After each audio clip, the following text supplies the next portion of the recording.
Et maintenant, si on parlait d'un pianiste sur lequel on a tiré, c'est Shot the Piano. Oui, c'est à toi. Ouais. On a eu tiré pas sur le pianiste de Truffaut, Truffaut avec Aznavour. Là, c'est They Shot the Piano Player. Ils ont tiré sur le pianiste. Ah, mais c'est qui il ? Ah, grande question auquel ce film enquête tente de répondre. Alors, des dessins animés art et essai pour adultes, ou disons grands ados et adultes, arrivent de plus en plus souvent sur les écrans de cinéma, souvent avec bonheur. L'animation est un genre cinématographique qui n'hésite pas maintenant à aborder des thématiques pas forcément légères et enfantines, et souvent à teneur historico-politique ou sociale. Alors, quelques exemples marquants. Après la jeunesse iranienne de Marjane Satrapi dans Persépolis en 2007, puis aussi dans Poulet au pruneau, on peut citer Valse avec Bachir sur la guerre du Liban en 2008, Les Hirondelles de Kaboul en 2019 sur l'intégrisme religieux, Joseph en 2020 sur un dessinateur antifranquiste ou Interdit aux chiens et aux Italiens l'an dernier sur l'immigration italienne en France. Et même, pourquoi pas, Mars Express très récemment dans un genre plus fun, mais avec une vraie réflexion sur la robotique et l'intelligence artificielle. Mais parfois, il me manque certains films pour adultes qui existaient à notre époque, notre vieille époque, des Fritz the Cat ou des Tarzoun, la honte de la jungle. C'est vrai. Alors, They Shot the Piano Player entre dans cette catégorie avec la musique comme argument. C'est un film d'animation musicale qui célèbre le jazz et la bossa nova à travers l'enquête menée par un journaliste new-yorkais sur la disparition d'un pianiste brésilien virtuose qui s'appelle Francisco Tenorio. C'est un des précurseurs de la fusion jazz-musique brésilienne des années 60-70, mort en 76 à Buenos Aires, la veille du coup d'état de la junte militaire en Argentine.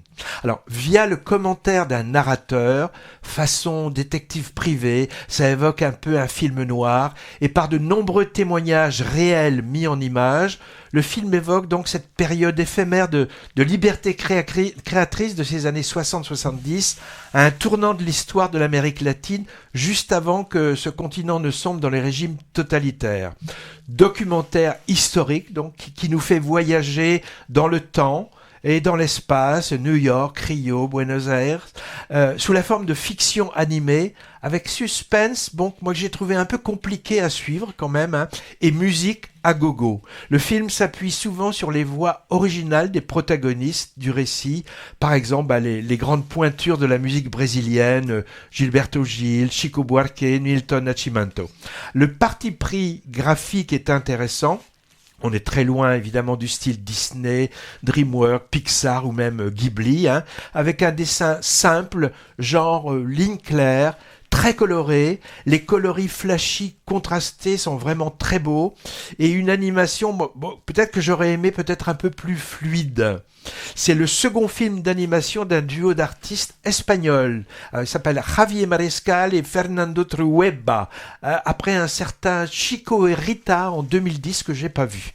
À noter, la voix du narrateur est celle de Jeff Goldblum.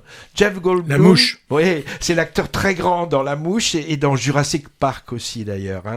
Pianiste de jazz lui-même et qui a participé au financement du film. They Shot the Piano Player, c'est sans doute immanquable pour les amateurs et connaisseurs de jazz et de bossa, instructif pour les autres, dont je suis, ne serait-ce que pour son aspect historico-politique et pour l'originalité de sa forme. Je suis comme toi, moi j'ai aimé le film sur ce côté documentaire et qui nous apprend un certain nombre de choses. J'ai été un petit peu gêné, tu l'as dit, par je trouve le manque de fluidité du dessin, et là il manque l'adéquation entre ce que l'on entend et ce que l'on voit. Moi c'est le petit bémol que je trouverais pour ce film.